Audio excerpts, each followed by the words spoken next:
Olá, gente, estamos abrindo mais uma vez a casa do nosso podcast aqui, que é o podcast Casa do Garay. Agradeço a tua atenção, agradeço a sua audiência, a moral que você sempre nos dá. Você pode ir lá no YouTube, tá? /podcast Casa do Garay, você se inscreve, é só clicar em inscrever-se, vai aparecer o símbolo do sininho, você clica no sininho e vai aparecer a palavra todas. Pronto. Todas as vezes que nós entrarmos, você será notificado, você será notificada. Lembrando que hoje o podcast Casa do Garay tem um oferecimento da barbearia Elvis Show. Meu amigo, você quer ficar bonito, quer ficar carequinha igual a mim, ou quer dar um tapa no visual? Vai lá na barbearia Elvis Show, que fica ali no Citar América, Shopping Citar América, na Avenida das Américas, número 700, bloco 8, loja 106B. Fala com o Elvis, fala com o Juliano, fala com o Renato, que eles vão te dar maior atenção do mundo, ok? Grava esse nome, hein? @barbearia Elvis Show. Segue aí.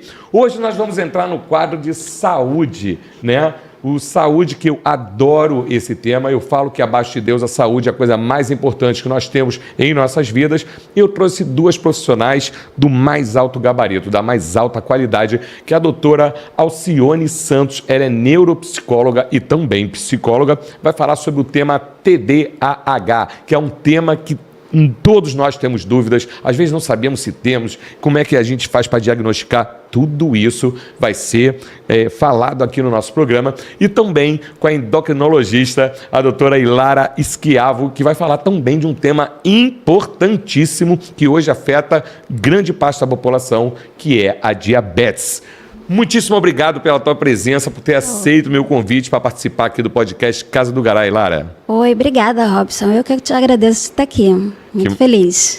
Eu tô mais. Doutora Alcione Santos, são duas amigas minhas desde a época lá de Band, já entrevistei muito essas duas aí, já aprendi muito com as duas. Doutora Alcione Santos, muitíssimo obrigado por estar participando, ter aceitado o meu convite também, participar do meu podcast. Eu que agradeço por ter esse espaço para poder falar desse tema tão importante que é o TDAH. É isso aí, é saúde, é bem-estar, é autoestima. Então, tudo isso aqui você vai encontrar no programa de hoje. Lembrando também que você pode seguir lá o Jornal DR1, @Jornal DR1, que lá tem informações e notícias importantíssimas todos os dias, e também o nosso podcast é um produto do Jornal DR1. Um beijo para Ana Cristina, para o Carlão, para toda a equipe do Jornal DR1. Vamos começando aqui então falando sobre o TDAH. Vamos nós. Vamos começar do início. O que é o TDAH, Alcione Santos? Então, o TDAH é um transtorno do neurodesenvolvimento com sintomas de desatenção, hiperatividade e impulsividade. Ele vai impactar, né, no desenvolvimento da criança e no funcionamento no âmbito profissional, acadêmico e pessoal. Então a gente tem que ter maior cuidado, maior atenção, né, com esse tema, né, com o TDAH. Em que fase da vida que o TDAH ele começa, assim, que você está falando de criança, já começa quando a criança nasce? Então, o TDAH ele começa na infância, inclusive no DSM-5-TR, que é o Manual Diagnóstico e Estatístico dos Transtornos Mentais, utilizado pela psiquiatria e também pela psicologia, né? Está bem claro isso, TDAH começa na infância. Então, um dos critérios é que os sintomas apareçam até os 12 anos de idade. Por quê? Se ele aparece a partir dos 13 anos de idade, conforme o DSM-5-TR, pode estar relacionado a um outro transtorno. Então, às vezes, a criança, nesse momento que ela começa a andar, ela já tem uma agitação motora, que já é algo que pode ser sobre alguns sintomas de hiperatividade, por exemplo. Porém, como a criança está em desenvolvimento, é importante ter o acompanhamento de médico, neuropediatra, por exemplo, né, até que, se for o caso, possa preencher os critérios diagnósticos. Do TDAH, porque eu tenho 3 filhos, né? O João Vitor, que é o meu filho do meio, dos 3, ele foi o mais agitado. Agora não, que já está adulto, já passou essa fase. Mas a gente nem falava em TDAH ainda. A gente falava em hiperatividade. Gente, esse garoto tem hiperatividade, não é possível que ele não parava. Às vezes confunde, né? A criança bagunceira com TDAH. Exatamente. Essa agitação motora pode ser pelo desenvolvimento da criança, né? Não por um quadro de um transtorno. Então, se for um quadro de um transtorno, vai ser necessário preencher critérios diagnósticos. Então, quem vai fechar esse diagnóstico, né, de uma pessoa com TDAH? Quem vai fechar esse diagnóstico é o médico, neurologista ou psiquiatra, e para a criança o neuropediatra. né? Então, esses critérios eles precisam estar, porque são vários. Uma agitação só pode ser uma característica da criança. Pode ser bagunça. Pode ser um perfil da criança, né, de funcionamento que não é nenhum indicativo de nenhum transtorno. E existe, assim, o médico analisando... Eu vou te fazendo perguntas aqui, aleatórias, que eu tô aqui para aprender com vocês, tá? Então, assim, quando o médico, a criança chega lá no consultório médico, ele já analisa fazendo perguntas ou tem alguns testes para a criança fazer? Então... Dá um spoiler para a gente. Ok. A área da medicina tem um padrão, né? A Lara pode falar um pouco mais, né? Como eu sou da área da neuropsicologia, da psicologia clínica, né? Então, quando o paciente chega no consultório com características de que tenha TDAH, eu vou encaminhar para o médico possa avaliar se preenche aqueles critérios. Né? Ali na clínica comigo, eu vou levantar uma hipótese se aqueles sintomas, aqueles comportamentos se esses sintomas e comportamentos forem característicos, né, desse transtorno. Mas é um médico que vai, a partir de uma observação clínica, porque o TDAH, o diagnóstico ele é clínico. Então, pela observação clínica do médico, pelo preenchimento de algumas escalas que são questionários. Então, há médicos que falam com os pais, podem falar com os professores também, né? Então, a partir dessa observação clínica, preenchendo esses critérios do DSM-5-TR, por exemplo, né, o médico vai conseguir fechar. No meu caso, eu vou realizar uma avaliação neuropsicológica, que é um exame complementar para verificar ali o perfil cognitivo. Mas quem vai fechar o diagnóstico é o médico. É o médico. E qual é a especialidade desse médico? Então, é um médico da área da psiquiatria ou da área da neurologia ou neuropediatra. Entendi. Aí ele vai diagnosticar, ele vai dar o diagnóstico e volta a criança para você, paciente para você. Porque às vezes o paciente já está comigo e eu que encaminho. Você que encaminha, entendi. Né? Então, o plano de tratamento eu vou fazer de acordo com aqueles sintomas, aqueles comportamentos que aparecem na clínica. Né? Então, quem vai fechar é sempre o médico. Olha que bacana, eu tenho várias perguntas para te fazer aqui, tá? Vou um pouquinho aqui para a doutora Hilária Schiavo, porque eu também tenho várias dúvidas sobre a diabetes, né? Que é uma doença, assim, que eu escuto desde criança. Olha que eu não sou novo, eu vim da era Flintstone, que eu falo. E minha avó tinha diabetes, assim, abria feridas na perna e demorava a cicatrizar pra caramba. Eu ficava com medo de pegar aquilo, né? Porque dizem... Olha só, eu já vou com as minhas perguntas aqui, porque dizem que passa de avô para pai para filho, né? Que é uma... Sim. Não é isso, Hilária? O diabetes ele pode ter uma herança genética. O diabetes, vamos dar uma ideia geral do que é o diabetes. Vamos começar do início. Isso. Que nem eu fiz aqui com a doutora Sônia Santos. O que é diabetes? Eu já estou atropelando já. Isso. A diabetes é uma doença crônica que é caracterizada pelo alto nível de glicose no sangue. Então, por que a gente fica com a glicemia alta? A gente tem basicamente 2 tipos de diabetes. Não são os únicos, mas são os principais. Que é o diabetes tipo 1, que atualmente a gente chama mais de autoimune do que tipo 1, e o diabetes tipo 2, que é o diabetes do adulto, vamos dizer, que popularmente se chama do diabetes adquirido. Então, o que causa o diabetes no caso da criança, do tipo 1, do autoimune? É uma destruição do próprio organismo em relação às células pancreáticas que insulina. E no caso do diabetes tipo 2, do adulto, é muito comum que tenha essa herança genética, mas isso não é uma obrigatoriedade. O fato de existir uma herança genética não significa que todos aqueles descendentes vão desenvolver o diabetes. Né? Então, e também uma coisa que confunde muito é porque o diabetes autoimune da criança, ele não é só da criança.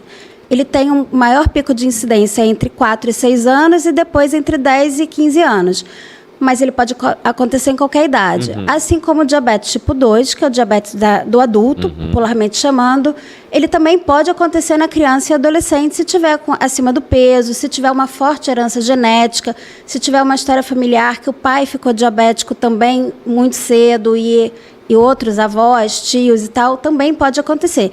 Então, na verdade, existe uma generalização que não é obrigatória, né? É bom que as pessoas não confundam que não é uma coisa obrigatória que um seja da criança e outro seja do adulto. A gente fala de um modo geral porque são as situações mais frequentes, mas não são as únicas. Existem outras formas de diabetes também, que é o diabetes da gravidez, que pode ser desencadeado pela gravidez, e isso pode ser uma situação do diabetes do adulto, que apareceu pela primeira vez na gravidez, e depois vai continuar depois do parto, ou muito comumente um diabetes que vai ser desencadeado ali pelas alterações metabólicas da gravidez. E essa gestante ela pode, no pós-parto, recuperar e não permanecer com o diagnóstico de diabetes. Pode ser um fator de risco para ela lá na frente vir a desenvolver o diabetes.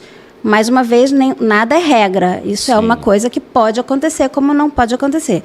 Existem outras causas bem mais raras, que são diabetes relacionados ao uso de medicamentos. Algumas medicações induzem o diabetes, pode ser no caso do corticoide, outras drogas.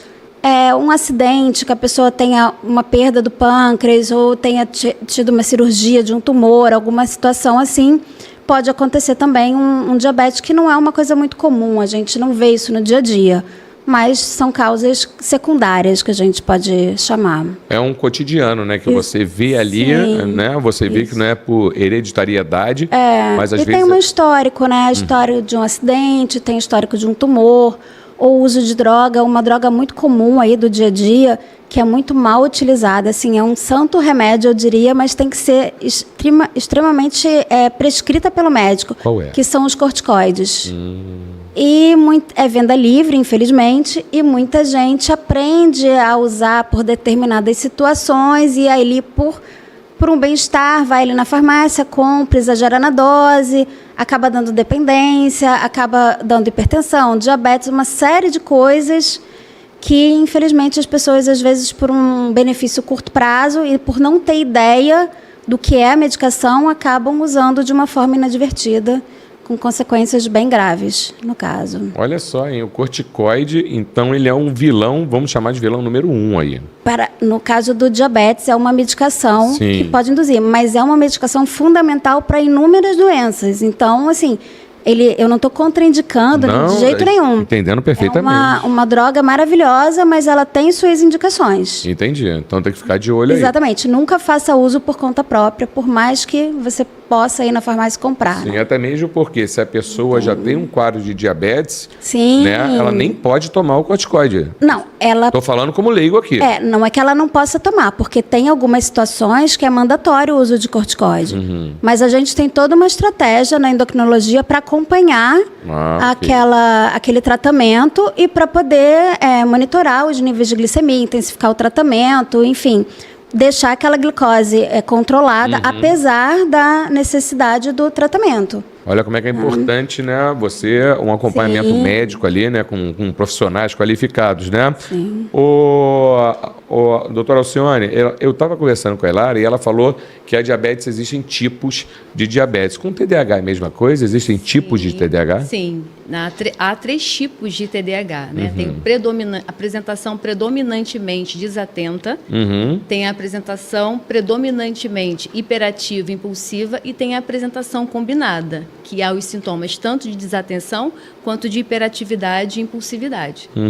E são esses 2 tipos aí? São 3. São 3? 3 tipos. A apresentação predominantemente desatenta, a apresentação predominantemente hiperativa e impulsiva, e a apresentação que é combinada. Tem os sintomas de desatenção e os sintomas de hiperatividade e impulsividade. Olha, e existem tipos de tratamento para o TDAH? Sim.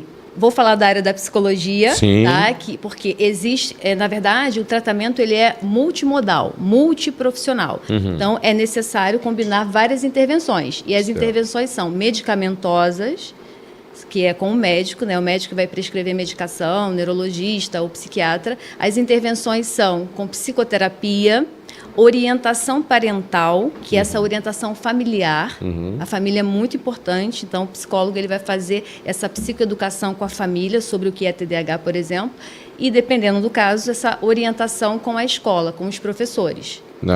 Bacana. Então, pode falar. Então, dentro do tratamento, né, da psicoterapia, vai ter o tratamento, eu atuo de acordo com a terapia cognitivo-comportamental, né? Então vai ter todo um protocolo de tratamento, mas ele é um tratamento multimodal, multiprofissional, tem que ter várias intervenções. Bacana. Eu tive entrevistando aqui também, foi uma... Ai, meu pai do céu, eu esqueci. Foram... uma osteopata e uma ortodontista, e ela também era odontopediatra e ela falou, né, do tratamento multiprofissional, que é importantíssimo, e eu estou achando isso tão bacana, né, porque são várias opiniões de diversos médicos ali, né, qualificados na cura de uma doença. Eu acho isso sensacional. Você trabalha com outros profissionais?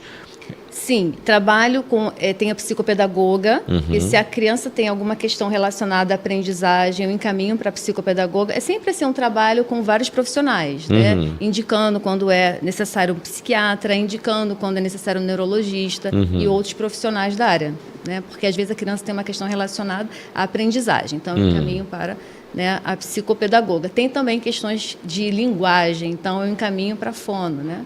Fonoaudióloga. Se tiver alguma questão relacionada à motricidade fina, encaminho para terapeuta ocupacional. O TDAH, ele atrapalha na fala? Então, o que acontece é que ele é um transtorno do neurodesenvolvimento. Sendo um transtorno do neurodesenvolvimento, porque há vários, pode ter atrasos no desenvolvimento com relação à linguagem, com relação às funções cognitivas, outras como funções executivas, que é o quanto que ele gerencia, planeja algo e executa. Pode ter questões relacionadas a nível intelectual. Então, o TDAH é um transtorno comórbido. O que significa isso? Pode ter comorbidades, né, coexistindo. Então, pode ter um transtorno, por exemplo, específico da aprendizagem, em que a criança vai precisar, no domínio leitura, né, no domínio escrito, então a criança vai precisar ali ter um tratamento como a fono.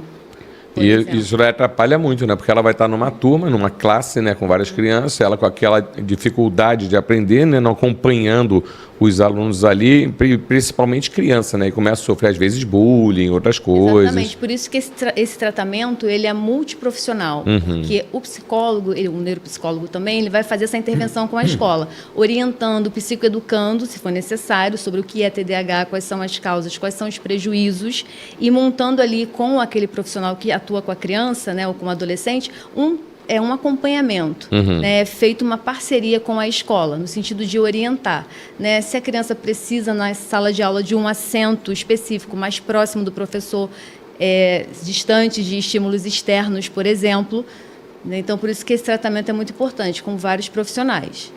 E a criança pode também ter questões na linguagem, são várias questões porque a gente está falando do neurodesenvolvimento, então pode ter atrasos nessas funções. A gente está falando de TDAH, muita gente, muita criança com TDAH hoje em dia? Bom, no consultório tem aparecido, crianças, adultos, sim. E existem, as escolas, elas estão preparadas para esse tipo de transtorno, assim, com profissionais? Têm buscado, né? As escolas têm buscado esse tipo de informação, né? Tem leis também para que a escola possa se adequar, né? Aquele aluno ali, né? Então, o que acontece? Vou falar um pouco das leis, então? Por favor, pode falar. Com relação às leis sobre o TDAH, tem uma lei que dispõe que as escolas, tanto públicas quanto privadas, precisam disponibilizar de um assento, né, para o aluno. Né? Então, as escolas, elas fazem esse acompanhamento, um assento, um local onde não tem muito estímulo, né, mais próximo do professor, né? E as escolas têm buscado essas informações. Mas como eu sou mais da área clínica, né? Mas quando eu entro em contato com algum profissional da educação, eles estão bem conscientes, né, com relação a essas necessidades que as crianças precisam, esse acompanhamento. Bacana, é bom ter, né, Oilara? Porque tem muitas crianças e tem gente que não tem condições também, né? Sim. Às vezes de pagar um plano de saúde, pagar um profissional e tem que ir para a rede pública, isso aí eu acho. A gente tem 80% da população dependente da rede pública, então exatamente. A gente precisa estar bem... De um investimento ali, né, do governo, das prefeituras, né? Isso daí é bacana, vou ficar de olho aí, hein? Falando com os governantes aqui. Oilara, seguindo aqui, que eu fiz algumas observações aqui, quais são as causas principais da diabetes? Então, vamos aqui falar, vou dividir nos subtipos mais comuns. Né? O diabetes autoimune, ele é uma destruição autoimune, ou seja, do próprio organismo contra as células pancreáticas que produzem insulina. Então, existe uma predisposição genética, sim. Agora, qual é o gatilho externo?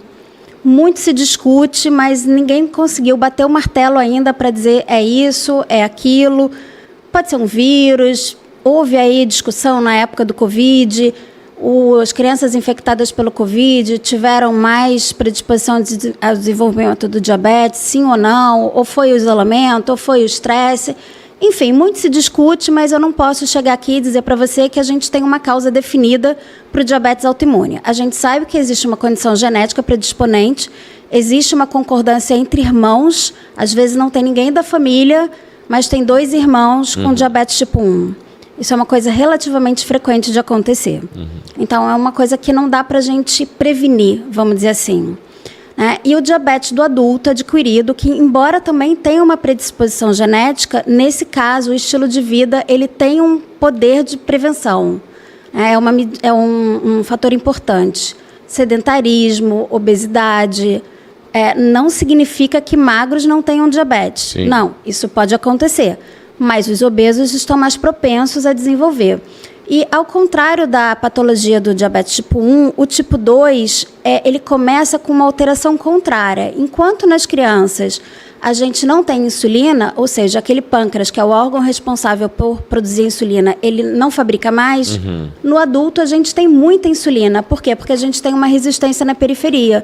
Então, a doença começa, a fisiopatologia dela, muito antes, às vezes, da glicemia ficar alta. Por quê? Porque a pessoa tem insulina, começa a produzir cada vez mais insulina, vamos dizer, porque o receptor lá na periferia, ele não dá conta. Aquela chavezinha que faz a glicose entrar na célula, como se ela não estivesse funcionando direito. Então, você cada vez mais produzindo insulina para poder dar conta da sua necessidade, que é cada vez maior. Só que em algum momento o seu pâncreas vai chegar e vai dizer assim, não, chega, agora não aguento mais. Estou trabalhando dobrado aqui, sem ganhar hora extra. Quero uma ajuda. E aí a gente tem, graças a Deus, várias drogas, várias estratégias de tratamento, e a base de tudo é a mudança do estilo de vida. Não existe a gente tratar um diabetes sem a gente associar um exercício físico, sem associar uma alimentação saudável.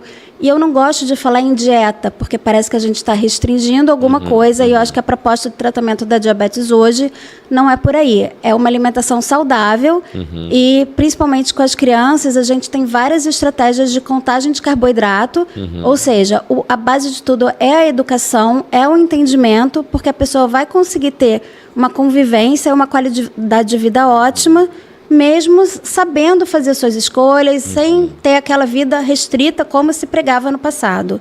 Então, mais uma vez, não é que vá todo mundo sair comendo tudo sem um planejamento. Claro. Mas a gente não precisa ficar naquela prisão que, infelizmente, hoje as pessoas ainda acreditam que isso ainda precisa acontecer. E você falou em pessoas obesas, né, que estão mais propensas para pegar diabetes. É justamente por causa desse funcionamento das células. Exatamente. A gordura dá uma fechadinha ali, não deixa a insulina entrar. Você tem mais resistência periférica. Eu imaginei a célula lá com uma gordurinha ali. Exatamente. Você tem o tecido gorduroso e o tecido muscular, que eles vão ter uma resistência muito maior, e você vai precisar produzir cada vez mais insulina para dar conta dessa necessidade. Aí lá vai exigir do pâncreas de novo. Olha o bichinho lá, fala, de novo eu aí. Tá vendo? Já estou olhando o pâncreas com outros olhos aqui. E a atividade física, ela melhora muito essa sensibilidade à insulina, trabalha o músculo, trabalha essa célula muscular, e você consegue um resultado muito melhor do tratamento. Entendi. Uma pessoa chega lá que nunca teve diabetes, não tem histórico familiar de diabetes. Qual é o diagnóstico de diabetes, critérios e sinais e sintomas? Pois é, então vamos lá. Uma pessoa que está acostumada a fazer seus check-ups e tal, fazer uma dosagem de glicemia aí a cada 5 anos inicialmente e tal, dificilmente ela vai desenvolver sinais e sintomas, porque o diabetes tipo 2 do adulto, ele se caracteriza por uma instalação lenta. Então, provavelmente a gente vai pegar no pré-diabetes. Então, vamos lá. Quais são os valores normais de normalidade de glicose para o sangue? A gente tem a glicemia até 100, até 99, que é considerado o valor normal. Daí a gente tem entre 100 e 126, que a gente considera como pré-diabetes. O que é isso? A pessoa não tem critérios para doença, mas ela tem critérios que têm já alguma alteração aí da normalidade. Já acendeu a luzinha vermelha lá. Já acendeu a luz vermelha. E acima de 126 a gente tem o diagnóstico do diabetes. A gente tem critério tanto da glicemia de jejum e quanto da hemoglobina glicada, que é uma média aí dos 3 últimos meses. Mas eu acho que, para simplificar, vamos ficar com o diagnóstico da glicose no sangue, que é aquilo muito mais fácil da população visualizar e entender ali no seu exame de sangue. Pode acontecer sinais e sintomas? Claro que pode. né? Principalmente se a pessoa não toma cuidado, não vai atrás, não faz um check-up, pode acontecer. Como pode acontecer o diabetes autoimune em qualquer idade. Então, pode acontecer se você ter feito seu check-up ontem e daqui a um mês você desenvolveu um quadro agudo. Entendi. Ninguém está livre disso. Entendi. Inclusive, eu já tenho pacientes que têm exatamente essa história, fizeram um check-up, tudo normal e tal, dali a um mês desenvolveram sinais e sintomas. E o que são esses sinais e sintomas? De falta de insulina, porque tanto tipo 1 quanto tipo 2, o sintoma vai ser de falta de insulina. O pâncreas ele pode estar até produzindo, mas não o suficiente para a necessidade. Então, no balanço geral, o que a gente vai ter a falta de insulina e a glicemia alta no sangue. E aí você pode ter um emagrecimento, um aumento da sede, aumento da urina, toda hora a pessoa está indo no banheiro, está com sede, está cansado, tonteira, alteração visual é comum, borramento visual, então fraqueza, cansaço, uma série de coisas que a pessoa percebe que não está bem, mas muitas vezes são sintomas insidiosos e a pessoa vai deixando lá para frente, e aí quando pega numa fase aguda, mesmo tendo sido um quadro de adulto que demorou, que foi uma instalação lenta, mas pelo fato de deixar para lá, às vezes só vai pegar lá na frente numa fase mais avançada, mais com aguda, muito né? sintoma. Que é mais difícil de Que é dar mais uma difícil. baixar. É melhor a prevenção, Com né? certeza. Por isso que é bom fazer os exames aí. Tem gente que fala de ano em ano, mas que até... Depende da idade, né? A partir de 25 anos, tudo você pode fazer a cada 5 anos. E aí vai depender muito de cada realidade. Se você é uma pessoa que está acima do peso, se você tem uma história familiar ou não, é uma coisa individualizada aí para cada situação. E o exercício, ele é fundamental, né? E, na verdade, ninguém precisa ter o diagnóstico do diabetes, nem do pré-diabetes para fazer um bom exercício. Eu acho que uma alimentação saudável, beber água e fazer exercício, isso daí é o segredo da vida. Exatamente. Né? Só ajuda. Porque a alimentação saudável não é um tratamento para quem é diabético só, é para todos, né? Ninguém tem que estar se enchendo de refrigerante, doces e tal. Refrigerante é um vilão, né? É o vilão, porque é o que a gente chama de caloria vazia. Você tem ali uma quantidade de açúcar, nada, e aquilo não contribui em nada para a gente. É muito diferente da frutose, do açúcar da fruta, das outras situações. Mas bebidas açucaradas realmente são os vilões. São os vilões, né? Isso. Pois é, eu lembrei aqui de mim agora. Por que eu gosto tanto, né? Mas eu estou diminuindo, tá? Agora mesmo eu estava tomando suco de caju antes de vir para cá.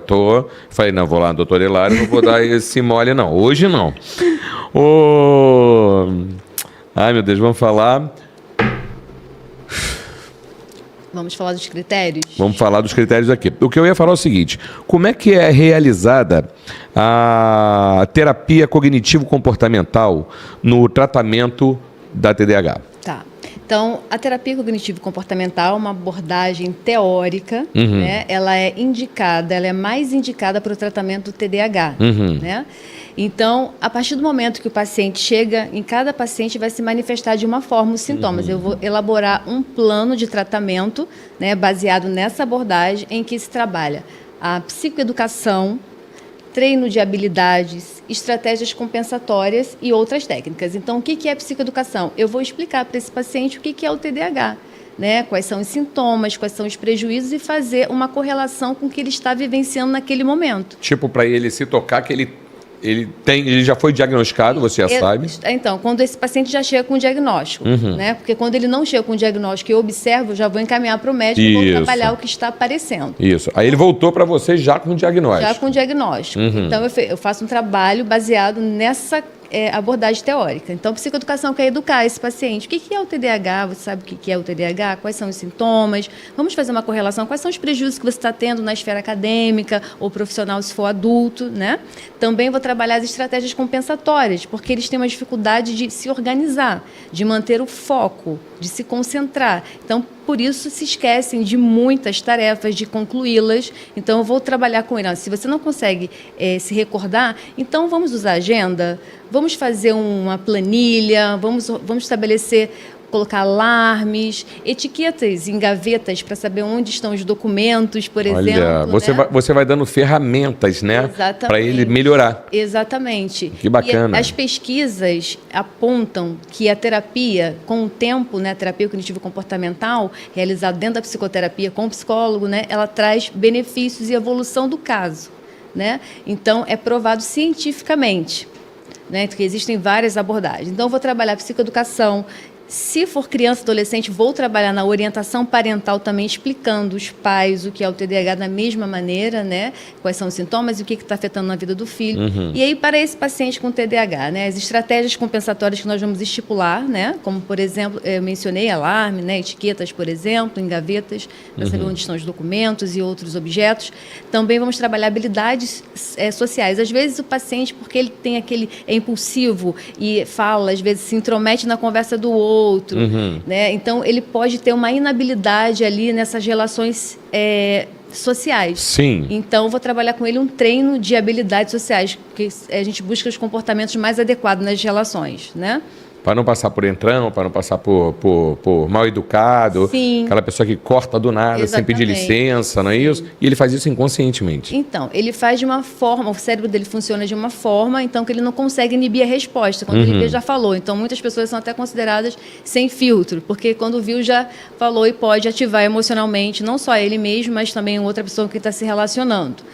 Trabalho também com o paciente gerenciamento de metas e rotina. Como ele tem essa desorganização, então a gente trabalha também, né, com cronogramas da semana, e ele tem que, além de montar o cronograma em sessão, fazer o monitoramento, que é muito difícil também para eles. Então, é monitorar se realmente as atividades foram realizadas, né, porque a cada sessão tem que ter esse feedback, né? O que você fez em casa? Porque entendi. tem a terapia, né, no setting clínico, mas ele tem tarefas para realizar durante a semana, para que na próxima sessão ele possa verificar o que ele evoluiu ali do que foi estabelecido. Como o TDAH é um transtorno comórbido, porque tem outros transtornos que coexistem, ou doenças, então eu vou verificar também um plano de tratamento caso apareça, né, uma outra questão. Por exemplo, se o paciente tiver muitos sintomas de ansiedade, de depressão, né, se já estivesse configurando como um transtorno depressivo maior, eu vou ter que montar também um plano de tratamento para depressão. Se aparecer ansiedade, né, se tiver um transtorno de ansiedade, também vou montar um plano de tratamento para a ansiedade. Aí a gente vai trabalhar atenção plena, respiração diafragmática, meditação, né? Meditação deve ser maravilhoso. Indicando, não no setting clínico, indicando para que possa buscar essas ferramentas. Para melhorar cada vez mais. Exatamente. Então, a gente segue nesse caminho na terapia cognitivo-comportamental, porque existe um protocolo de atendimento, né? Então, a terapia ela estabelece que, para esses casos, tem que seguir o tratamento que tem a fase inicial, a fase intermediária e a fase final, que é a fase de prevenção à recaída dos sintomas. Então, é a fase que a gente prepara o paciente para a alta terapêutica. Mas, para isso, tem muito trabalho, né, ao longo. Sim. Porque tem horas, assim, a gente falando de jovem, né? Tem horas que eles devem, uma opinião minha, que eles devem encher o saco daquilo tudo e falar, gente, eu não aguento mais isso, vou largar de mão, vou deixar meu quarto desarrumado, vou tirar as etiquetas das minhas gavetas. Acontece isso, eles largarem a mão? Geralmente tem adesão. Geralmente tem adesão porque eles começam a entender como é que é o funcionamento, né, cerebral deles, o perfil cognitivo. Então, eles começam a ver que eles precisam se adaptar a uma nova realidade. Para que haja menos prejuízo, inclusive nas relações familiares, né? Porque à medida que não cumpre as tarefas, não realiza as atividades propostas pelos pais, isso pode gerar um conflito familiar. Com certeza. E aí a minha próxima pergunta é essa. Como é que é realizado o trabalho do profissional, Alcione Santos, com os pais, escola e professores ali? Sim, então é um trabalho fora da clínica, né? Então são outras sessões.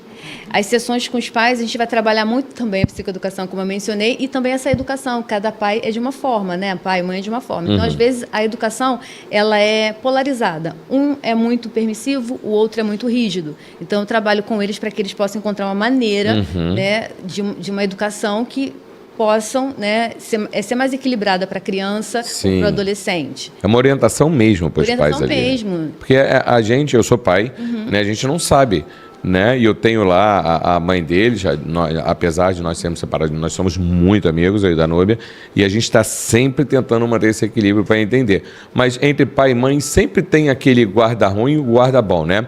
Aquele que briga e aquele que não briga, né? E é mais ou menos isso que é o teu papel ali. Isso, eu escuto os pais numa sessão fora, né?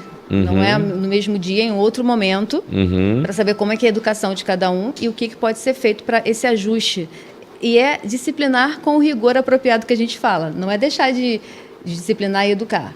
mas verificar, né, que algumas questões podem estar aparecendo porque a criança ou adolescente ele tem dificuldade de realizar, porque tem dificuldade de manter a atenção, de se concentrar. Né? O quarto, que é uma coisa simples, mas ele chega a ser um diagnóstico do TDAH, aquele que quanto mais você fala, arruma teu quarto, e ele não consegue arrumar? Então, a sua pergunta é muito interessante, né? O quarto ele não tem como ser um diagnóstico, mas eles recebem muito essa crítica de preguiçosos. Muitos recebem essa informação de que são preguiçosos. Então, o funcionamento cerebral deles é de uma forma em que eles precisam ter esse ajuste né, na clínica, de forma que eles possam ter mais estratégias para lidar. Né? Mas o quarto em si não é um diagnóstico, mas é um reflexo que precisa ser investigado, né, se ele nunca realiza as atividades. Entendi, mas a maioria dos teus pacientes tem problema com arrumação no quarto? Ou não? Eu estou batendo nessa tecla por causa do meu filho mesmo. Sim. Tá? Que ele sempre teve problema de arrumar quarto. Eu já combinei com ele várias coisas. Você vai arrumar teu quarto. Se tua mãe não me mandar foto desse quarto desarrumado, você vai ganhar um doce, um exemplo. E assim, mas ele fica uma semana e na outra semana o quarto está uma bagunça. Então, posso falar um pouco sobre... Então vou levar meu filho lá no teu consultório. Sim, como eu atendo crianças, adolescentes e adultos, então cada um se manifesta de uma forma. Inclusive, isso é muito interessante porque o TDAH ele é considerado heterogêneo, porque em cada pessoa vai se manifestar de uma forma. Certo. Então, posso falar sobre os critérios, né? Fala para mim. Então, os critérios diagnósticos são muitos, né? Estão nesse manual diagnóstico que eu mencionei, DSM-5-TR. Sim. Tem os critérios de desatenção, de hiperatividade. Eles precisam aparecer em pelo menos 2 ambientes. Casa, escola, casa, trabalho. Eles precisam aparecer pelo menos até os 12 anos de idade. O médico ele vai verificar também se essas características não se assemelham a um outro transtorno, que é o critério de exclusão. E aí esses sintomas podem ser de desatenção. É isso, não conseguir manter a concentração, não terminar o que começa, as atividades, as tarefas ficam inacabadas. Certo. Dificuldade de manter a concentração, né? E dificuldade de se envolver em atividades que exijam um esforço mental prolongado. Para adulto, preenchimento de relatório, planilhas. Para criança, ler um livro, fazer um exercício, uma prova. Ver um filme. Sim. Às vezes um filme de 2 horas não concentra. Sim, e esses critérios são 9 critérios, precisa preencher pelo menos 6 dentro do período de 6 meses, né, até os 12 anos de idade. Então, tem muitas informações. Tem também os critérios de hiperatividade, de 9, tem que preencher pelo menos 6 durante 6 meses, né, que é aquela criança que parece ter um motor ligado, né? Na linguagem popular parece estar ligado no 220. Exatamente isso. Uma agitação motora, né? E aí tem uma outra característica muito interessante, que é remexe, tem até no DSM isso, remexe, batuca as mãos e os pés ou se contorce na cadeira. Então, é um indicativo ali se preencher os critérios, né? Como está estabelecido nesse documento. Olha que bacana, de várias coisas. São muitos critérios. São muitos critérios aqui. Diagnóstico. Porque às vezes, eu estava até entrevistando a Tati Nogueira aqui, a gente estava falando de ansiedade e depressão, né? Então tem gente que tem dia que acorda triste, mas já fala que está deprimida, se autodiagnostica aí, né? Então, assim, não é porque você acordou triste num dia que você é uma pessoa depressiva ou deprimida, né? Não. Você só está triste, né? A tristeza passa. Sim. Então, assim, não precisa daquela de cura nem nada. É igual, eu fico imaginando pessoas que se autodiagnosticam com TDAH. O meu filho, eu falo dele, meu filho é muito meu amigo, muito, muito, muito. A gente está sempre junto, trabalhamos juntos. E ele fala, eu tenho TDAH. Quando ele está assim, no auge da bagunça, ele fala, pai, eu tenho TDAH, mesmo para se livrar daquele problema. E não é nada disso, né? Tem que ter os critérios ali. Tem que ter os critérios, né? Como eu mencionei. Para preencher. Né? É feito de uma forma clínica, por médico, pela observação clínica. Com relação a esses critérios, eles podem ter, depois que preenche, né, essa sintomatologia pode ser leve, moderada ou grave. Então, o médico vai definir. Tem os níveis ali também. Da sintomatologia, sim. Olha, bacana. Voltando para a diabetes aqui com a minha querida Hilária Schiavo. O tratamento do diabetes. Vamos falar agora do tratamento. A pessoa já fez o exame, já viu que está alto lá, mais 126, né? Já fala, eu tenho que ir lá na doutora Hilária. Como é que eu trato isso para não piorar, doutora Hilária? E aí eu vou pegar uma carona no que a Alcione falou. Eu adoro isso, eu adoro essa interação aqui. Porque o tratamento do diabetes é um tratamento multidisciplinar também. Bacana. A gente não deve tratar o diabetes sozinho. Não é uma condição que o médico sozinho vai resolver, da fórmula né? mágica ali. A base do tratamento da diabetes também é a educação em diabetes. Então, você tendo uma base bem consolidada, entendendo a sua condição, entendendo a sua alimentação, como você deve fazer suas escolhas, a atividade física, qual é o sintoma que você tem, como é o seu tratamento, você já está, assim, anos-luz do... E cura? Tem cura a diabetes? Não tem cura. Não vamos falar em cura, vamos falar em controle. Beleza, está controlada ali, Está vamos manter ela controlada controlada. ali. Então, a gente tem o tratamento da diabetes autoimune, que é onde a gente não tem a produção de insulina. Esse paciente ele tem que ser tratado com insulina. Não tem medicação oral, não temos outra alternativa. Temos São aquelas injeçõezinhas que dá na barriga. Atualmente, a gente tem as canetas, agulhas cada vez mais finas, então o conforto do tratamento está muito, muito melhor. E ainda temos as bombas de insulina, que na verdade ainda é uma tecnologia cara, mas em questões de necessidade absoluta, às vezes até se consegue, em determinados casos e tal, o acesso à bomba de insulina. O que é uma bomba de insulina? Uma bomba de insulina é uma administração contínua. Você tem uma... Também estou na era Flintstones. Então a gente está na Vilma e Barney aqui, ó, conversando. Antigamente a gente tinha aqueles cassete pequenininho. Então é como se fosse isso. É um aparelhinho pequeno. E ele vai injetando. E ele conecta tem uma cânulazinha e você fica acoplado. Você faz aquilo no subcutâneo e você fica com a administração contínua. Entendi. Mas... Vamos falar, o que é mais importante para você conseguir fazer o uso de uma bomba de insulina? A educação em diabetes. Porque quanto você vai liberar para a bomba injetar, como é que você vai fazer essa administração. Então, tem todo um bastidor ali por trás da bomba de insulina e o paciente tem que estar muito bem educado para poder lidar com a bomba de insulina, né? Não é... Vou lá, coloco e vou comprar acabou. Uma bombinha ali no mercado. E isso é uma coisa muito específica, um tratamento muito específico para determinadas situações exclusivas praticamente do diabetes tipo 1 e da criança, que são a população que mais usa a bomba de insulina.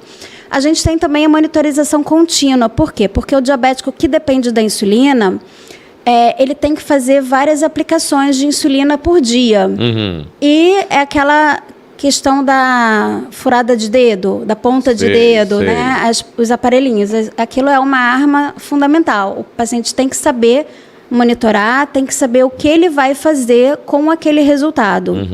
E existem também uma forma de você não ter essa ponta de dedo. Você pode fazer o uso do sensor contínuo, que é do tamanho de uma moeda de R$1, você acopla e fica com 14 dias ali, escaneia no celular e tem aquele resultado, uma monitorização contínua da glicose. Vai abolir a ponta de dedo? Não. Em alguns momentos você vai ter que fazer uma conferência, vai ter que fazer também, mas você diminui muito a questão da ponta de dedo. Então, falamos do diabetes insulino dependente e agora temos o tipo 2, o adquirido. Aí a gente tem muitas alternativas de tratamento, no sentido de que temos a mudança de estilo de vida com a alimentação, aí você consegue controlar alguns pacientes, né? Segundo passo, a gente tem a medicação. E hoje a gente tem várias classes de medicação, tanto que atua na resistência à insulina, quanto que atua no pâncreas, para que tenha uma liberação a mais de insulina, fora... os análogos, enfim, melhor eu não ficar na parte bioquímica aqui, mas o tratamento da obesidade, tudo com umas medicações mais modernas que são para obesidade e para diabetes. A gente consegue um controle do peso, consegue com isso também um controle do diabetes. E com a evolução, a gente também pode precisar da insulina mesmo para o diabetes adquirido. Né? E isso não é, vamos dizer assim, um castigo, nem uma situação que... Muitas vezes o paciente tem medo da insulina, mas a gente tem que olhar pelo outro lado, o quanto a insulina vai dar de qualidade de vida para quem está com uma glicose aumentada e não está conseguindo controlar por outras formas, que aí eu vou voltar lá no início. Lembra que eu falei que o pâncreas estava lá cansado e tal? Sim, eu só penso nele. Ele tem o limite. Então, a gente tem a medicação oral para estimular ou o pâncreas ou aquele receptor lá que não está virando a chave. Certo. Mas se a gente não conseguir fechar o balanço, a gente vai fazer a insulina sim para o diabetes tipo 2. E isso salva vida, salva complicação. Sim. Então, aquele grande preconceito com a insulina não tem porquê, né? Entendi. Um mito aí que eu vou falar que muita gente acha que a insulina vicia. Não, a insulina não vicia. É porque a pessoa não tem a insulina suficiente para manter o seu controle. Então, você vai precisar fazer uso contínuo, não porque você está viciado, mas porque você tem uma falta. Mas na dose certa. Na dose certa, exatamente. Acho que tudo que é demais vai viciar. Né? Mas você não de remédio, passa por de vício, medicação. não. A insulina não passa por vício. A dose errada da insulina pode levar a uma situação de hipoglicemia, Tá. que é uma questão muito importante também. Todo diabético que começa a usar insulina e também que usa medicação oral tem que conhecer o outro lado, que é o quê? Você ter uma queda de açúcar. Você está ali mantendo o equilíbrio. Mas, de uma certa forma, aquilo ali, a insulina entrou, a medicação oral entrou e alguma coisa aconteceu. Você teve um vômito, teve um mal-estar gastrointestinal, a comida não foi absorvida, alguma coisa aconteceu e aquela glicose, ela cai mais do que a gente programou ali com a medicação.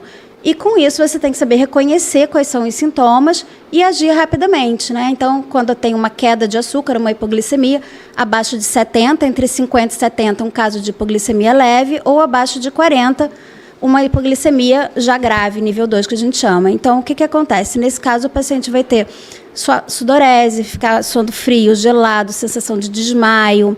Às vezes pode levar a confusão mental e, em casos não tratados e não reconhecidos, até a perda de consciência. Então, todo diabético tem que ter lá seu kit hipoglicemia com ele, que são 3 balas moles para qualquer momento. Estou na rua, não posso medir, não posso saber como é que está e eu não estou bem, tem algum sinal de alerta, a primeira coisa que você tem que fazer é cuidar como se fosse uma hipoglicemia. Porque a hiper espera e a hipo não. Então, tem alguma coisa ali. Entendi. Que posso estar com a glicose baixa, eu vou atuar de qualquer maneira, independente se eu conseguir ou não fazer essa checagem. Bala mole que você fala o quê? Já veio jujuba na minha cabeça. Isso, Pode ser uma jujubinha ali. um caramelo, alguma coisa assim. Entendi. Né, um chocolate, uma garrafinha de refrigerante comum, 150 ml de bebida açucarada, e por isso que, como a gente falou da bebida açucarada ser um vilão, É, do refrigerante aí. é a hora do refrigerante, porque nessa hora a bebida açucarada é o que vai fazer a glicose subir rapidamente. Olha o vilão passando a ser mocinho aí. Pois E já fiquei feliz aqui, já vou comprar aquelas pequenininhas já que abre aqui para mim. Vamos nós aqui falar de mitos e verdade. Eu perguntei para a doutora Hilária Schiava se a diabetes ela tem cura. O TDAH tem cura? Não tem cura. Né? O que há é a remissão dos sintomas, que pode ser uma remissão, né, que é esses sintomas abrandarem, né, e remissão parcial ou total. Principalmente se houver as intervenções com medicações, com psicoterapia e outras que que serão necessárias. Então ela vai sendo controlada ali sempre, igual a diabetes ali, os sintomas, né? Podem ser controlados e podem diminuir também com o tempo. Certo. Mitos e verdades. Agora a gente entrou no mitos e verdades aqui e eu vou fazer mesmo perguntas que a galera já botou lá na caixinha de perguntas, então vamos responder. As crianças com TDAH são menos inteligentes. Mito ou verdade? É um mito. Elas não são menos inteligentes. Inclusive, quando eu realizo, não há evidências, tá, que o TDAH, que a criança ou a pessoa com TDAH tenha um nível intelectual abaixo da média, por exemplo. Inclusive, nas avaliações neuropsicológicas que eu realizo, há vários casos em que a eficiência intelectual estava acima da média.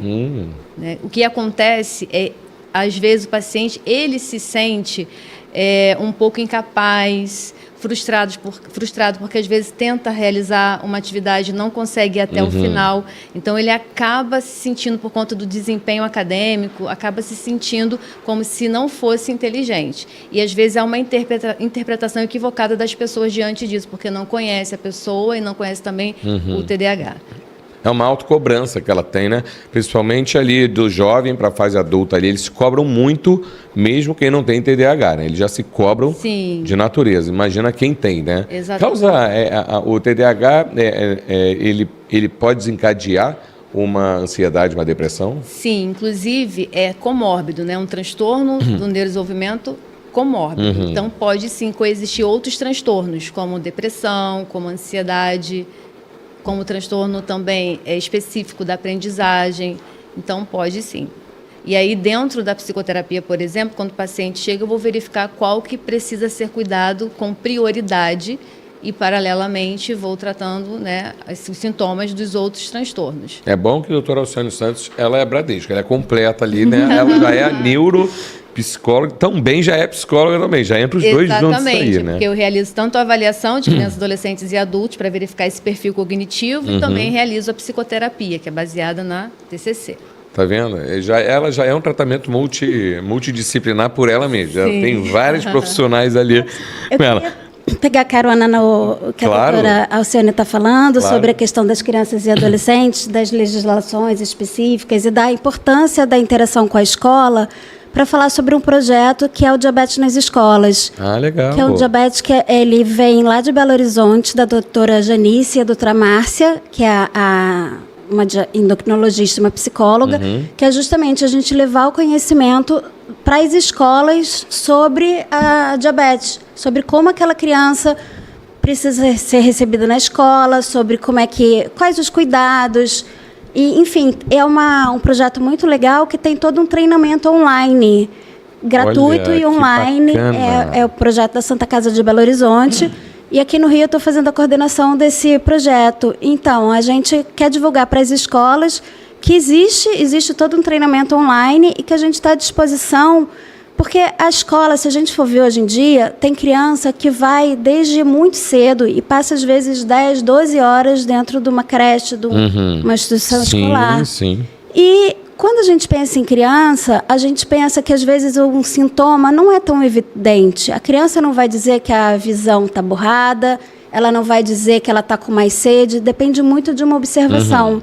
Então, é uma coisa muito importante para a escola, tanto saber como recebe a criança, como também saber o que é, porque a gente está falando de uma doença muito comum na infância. A segunda doença crônica mais comum da infância. A gente tem hoje 1 para 8 mil de crianças. Então, né, nenhuma escola está livre de receber uma criança com diabetes. E de não ter ninguém com o diagnóstico, mas ter aquele bebê que está desfraldando e regrediu, que está desfraldando e, de repente, não consegue mais segurar a urina. Ou que uma criança que está toda hora pedindo para ir ao banheiro na hora da aula e, às vezes, é mal interpretada. Com certeza. Então, como eu falei da hipoglicemia, a escola que recebe uma criança diabética, ela precisa saber o que é a hipoglicemia, saber reconhecer. E você, como a gente sempre fala, você não precisa ter um aluno para buscar o conhecimento. Porque se você já souber todo aquele... Está preparado ali, estiver preparado... Com as informações básicas. Exatamente. Você, quando vê que tem um adolescente que está toda hora pedindo para ir ao banheiro no meio da aula, nem sempre ele está querendo matar a aula. Não era o meu caso, eu matava mesmo. Eu não sei se acontecia com você, mas eu ia toda hora no banheiro. Pois é, às vezes é uma criança que está mais quietinha, que não vai dizer que está mais fraca, ela simplesmente vai ficar ali quietinha, não vai querer fazer educação física, porque está fraca, mas às vezes não sabe dizer. Gente, informações importantíssimas. É um projeto muito legal que está aberto aí, gratuito, para quem tiver interesse. E a gente pode também bater um papo com a escola, levar alguma coisa no local, gente, enfim. Claro, importantíssimo. Algum treinamento. Daqui a pouco vocês vão fazer uma dupla aí para levar projeto de escola aí, que eu acho importantíssimo também o TDAH entrar nesse projeto. Uma conexão com a Elara está falando. Estou adorando essas conexões aqui, gente. Sim, a escola tem esse papel, né, fundamental. Tem até a lei, que é uma lei federal, e tem uma que é municipal, que é sobre o acompanhamento integral, né, da criança, adolescente com TDAH, e a escola, ela geralmente detecta logo, porque principalmente na educação, né, ali na educação infantil, que a professora, geralmente são poucos professores, e tem esse contato diário, então a professora começa a observar agitação, já sinaliza eu recebo casos de professores que indicaram para os pais buscarem profissionais especializados, né? Então, a escola exerce esse papel. Inclusive, nessa lei, a escola que encaminha. Então, dentro das atribuições da escola, tem essa de encaminhar se perceber algo na criança, é uma lei de 2021, encaminhar para os serviços da rede, que às vezes é um médico, às vezes é um psicólogo, né? Às vezes, dependendo de como os sintomas aparecem, pode ser um outro profissional, às vezes uma psicopedagoga, né? Uma fono. A escola é muito importante, tem até a outra lei de 2012 que estabelece institui a Semana de Informação e de Conscientização sobre o TDAH, que aí entra nessa parte da educação que você falou, né? Que não é só na escola, mas também na sociedade. Então, na primeira semana de agosto, tem essa semana de informação, né, que a sociedade pode, né, a escola, outras esferas, né, propagar mais essas informações sobre o que é o TDAH, exatamente para que não haja os equívocos, né, que muitas pessoas estão se autodiagnosticando, né, na internet, porque há várias escalas disponíveis. Né? Então, a importância da escola é fundamental. E tem essa outra lei também, de 2018, que é uma lei estadual do Rio de Janeiro, em que dispõe sobre essa obrigatoriedade das escolas públicas e privadas de ter esse assento, porque entende que o aluno com TDAH ele precisa desse espaço mais próximo ao professor, longe desses distratores, estímulos externos. Então, a escola tem um papel fundamental. É a educação, né? Exatamente. Olha, que bacana, gente. No caso, as escolas, às vezes, existem algumas regras que fazem parte, claro, do ambiente escolar, que a criança não vai comer na sala de aula, a criança no meio de uma prova, não vai sair para ir ao banheiro, mas a gente tem que olhar diferente, porque uma criança que tem diabetes, ela tem uma necessidade especial. Ela pode ter uma hipoglicemia em sala de aula e ela tem que ter acesso ao seu kit, né, no caso, hipoglicemia, na sala de aula. A professora tem que saber reconhecer também. Claro. Às vezes, a criança começa a ficar ali confusa e tal, e precisa... Né? A criança, às vezes, não tem essa maturidade para reconhecer. E, às vezes, o professor ou o profissional, por uma falta de informação dessa que a gente está tendo aqui agora, ele fala, não, espera a hora do recreio. A criança não pode esperar. Né? Não pode esperar. Está numa prova. Essa criança tem que sair para ir ao banheiro, sim. E não pode ser impedida. Sim. Então, e as escolas, muitas vezes, têm medo. Por quê? Porque o tratamento é feito com aplicação de insulina. Sim.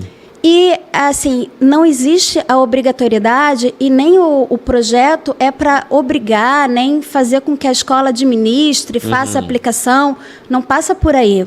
Passa por informar e orientar, né, no caso. As crianças, elas são muito autônomas, elas têm muita autonomia. Algumas usam bomba, outras... Elas mesmas sabem se aplicar, né? Então, não é passar a responsabilidade para a escola. Entendi. É só informar e dar conhecimento para que as pessoas possam lidar da melhor forma. E, assim, a interação, pai, escola, né, uma aliança, uma situação de confiança é fundamental, até para a criança. Claro. A criança sabe que ela está ali num ambiente seguro, protegido. E, muitas vezes, a pessoa acha que, assim, não, basta a professora saber o que é. Mas e se ela passa mal na hora do recreio com a amiguinha? Com a amiguinha. E o inspetor, e o porteiro. É uma situação que todo mundo tem que estar alinhado e ligado. Claro. E salva a vida, né? É uma questão que é fundamental. É de informação mesmo. Informação. Pô, que projeto bacana. Parabéns. Obrigada. Quero ver vocês dois atuando juntos. Eu já estou casando as duas aqui já para melhorar. As complicações do diabetes, assim. Pois é, a gente tem as complicações crônicas, que se você levar um tratamento direitinho, mantendo a sua glicemia na meta, uma coisa importante é você alinhar com a sua equipe qual é a meta de hemoglobina glicada, no caso, que você vai atingir como alvo do seu tratamento. A gente tem metas diferenciadas no caso dos idosos. A gente não pode correr risco de uma hipoglicemia do idoso. Então, a gente tem uma flexibilidade maior. Então, tendo a sua meta terapêutica, você tem que estar sempre buscando ali, estar sempre na meta para prevenir complicação. E quais são essas complicações mais comuns? São as complicações microvasculares, que são as complicações oftalmológicas, neurológicas e renais. Então, é uma coisa que não é muito lembrada, né, no senso comum, mas o nervo é o mais comum, é a complicação mais comum do diabetes. Ah, é? É aquela dormência, e muitas vezes passa despercebido porque a pessoa perde a sensibilidade à dor. e não percebe, e aí é que vem o grande problema, onde a educação está por baixo de tudo. Porque se você tem uma alteração neurológica e você também não cuidou da glicose, não cuidou do colesterol, nem da pressão, não fez um tratamento abrangente, no caso, o tratamento tem que ser todo alinhado. Pressão, colesterol, glicose, tudo tem que estar nos seus alvos. Certo. Então, não tendo tido esse cuidado, o que vai acontecer? Uma aterosclerose. Com isso, você tem uma diminuição da irrigação sanguínea. Diminuição da irrigação sanguínea, perda da sensibilidade dolorosa. Isso aí é o gatilho para dar uma topada, para fazer um machucado bobo. E aí, com uma glicose alta, não cicatriza e vem as temidas amputações, que são situações totalmente preveníveis, principalmente com a educação. Porque se o paciente diabético for orientado e todo dia olhar seu pé, verificar, cuidar, ter cuidado com o calçado, sempre ver se tem algum corpo estranho ali dentro e tal, e não deixar começar o problema, não vai chegar na amputação. Era uma das perguntas que eu ia te fazer aqui, porque todo mundo que pensa em diabetes fala, gente, eu vou ficar cego e vou ficar amputado. Não vai ficar cego nem amputado. A retinopatia diabética também tem tratamento. Você fazendo o seu fundo de olho anualmente, você não vai ficar cego. Você vai, primeiro, evitar a complicação, mantendo a sua glicose no alvo. Segundo, por acaso, enfim, alguma coisa escapou, não deu e tal, acabou que teve algum desenvolvimento de retinopatia, você vai tratar, você não vai esperar chegar aquilo numa situação mais complicada. Sim. Então, tem como fazer, assim como a parte renal. Controla seu colesterol, sua pressão, sua glicemia, você vai viver bem e não vai terminar com insuficiência renal. Controlado. Sim, é por isso que é bom essa consciência, porque pode chamar de Alcione? Sim, pode chamar de doutora, eu vou chamar de Lara e Alcione, tá bom? O que a Alcione falou também, quando o paciente já vem diagnosticado, o primeiro passo dela é o quê? Eu vou fazer esse cara tomar ciência do que ele tem. É fundamental. E depois as ferramentas para melhorar. Eu acho que isso é fundamental. Né? Primeiro, a aceitação, porque o diabetes é uma doença que ainda tem muito tabu em cima, muita negação. Então, primeiro é conscientizar, ter uma equipe multidisciplinar com uma nutricionista, né? No caso dos que usam insulina, a participação da enfermagem é fundamental. Bacana. Também. E tem a educação física, os profissionais de educação física e os médicos. Então, tem que estar todo mundo ali alinhadinho e tocar o tratamento de uma forma multidisciplinar. Não é só também na parte médica, não é só tratar a glicemia, é tratar a pressão arterial, é tratar o colesterol e é cuidar do peso. Né? A gente não fala em emagrecimento de uma questão estética, a gente fala em perda de 5%, 10% de peso, você já tem um ganho de saúde. Bacana. Muito importante. É para a saúde já. É para a saúde. Porque as pessoas acham que estou malhando para ficar exatamente. forte. Não que a gente não queira que a pessoa vá para o peso adequado e tal. Sim. Claro que sim, é a meta, mas não que seja obrigatório e nem que seja assim fundamental. Se não conseguir chegar naquele peso ideal, não vai ter melhora. E muita gente às vezes existe. Já que eu estou muito fora, eu vou deixar para lá. Nada disso. Você perdeu 5% do seu peso. Qualquer peso perdido, você já tem um ganho em qualidade de vida, um ganho em controle da doença, em controle metabólico, muito importante. Sim. E isso vai estimulando cada vez mais. Exatamente. Né? E a saúde mental é muito importante também. Né? Não, total. E o bem-estar que a academia traz, eu não sou frequentador de academia, não. Mas quando meu pai faleceu, isso tem 6 anos atrás, eu estava muito acima do meu peso. Hoje eu estou com 90 quilos, eu estava com 120 quilos. E meu irmão é profissional de educação física, né? Ele é dono de academia, 2 aqui na Barra. E ele me viu, a gente estava muito tempo sem se ver, e ele falou, cara, você tem que entrar numa academia. Vai lá que eu vou te deixar nos trinques. Foram 365 dias no ano, eu faltei 7. Então, eu ia todos os dias, comecei malhando. Eu nunca fui de academia. Comecei malhando, depois fui para natação, depois para o spinning, e finais de semana, quando não tinha, eu dava uma corrida na praia. Cheguei a 86 quilos em um ano. Sim. E aí que eu estou falando tudo isso por quê? Porque as pessoas falam, eu não sou de academia. Não é que não seja, você não está acostumado, porque quando você começa a ir, ativa a oxitocina, ativa a serotonina, né, que são os hormônios do prazer, da felicidade, você começa a se sentir bem, tu começa a se sentir bonito. Para eu me sentir bonita, porque o negócio é bom mesmo.